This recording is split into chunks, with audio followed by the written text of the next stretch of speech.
Пастрамалијадата во Штип ќе ангажира над 200 униформирани и полицајци во цивилка. Сите 3 дена. Тие ќе бидат 24 часа онаму каде што се случувањата и народот. Тие решија да со сите можни средства што располагаат, да не ги дадат, да не бидат на располагање сите можни полицајци кои ќе бидат во униформа, цивили, алфата им видали и кои тамо други не знам.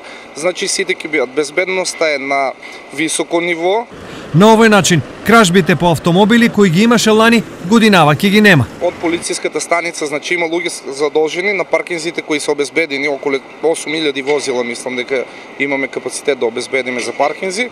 Ќе има посебни тимови од полицијата кои ќе ги чуваат возилата. Освен повеќе полиција, Пастрамалијадата ќе донесе и посебен режим на возење. Главната улица за Пастрамалијадата ќе биде затворена, со тоа што позади бината е проширена улицата за да има непречен проток за 8 ноември за населбата.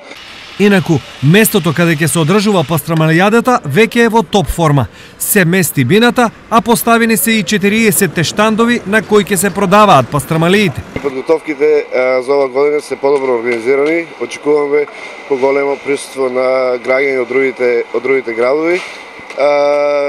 Квалитетот ќе биде задржан за разлика исто како ланската година и ги поканувам сите да дојдат да ги пробат штипските пастрамали.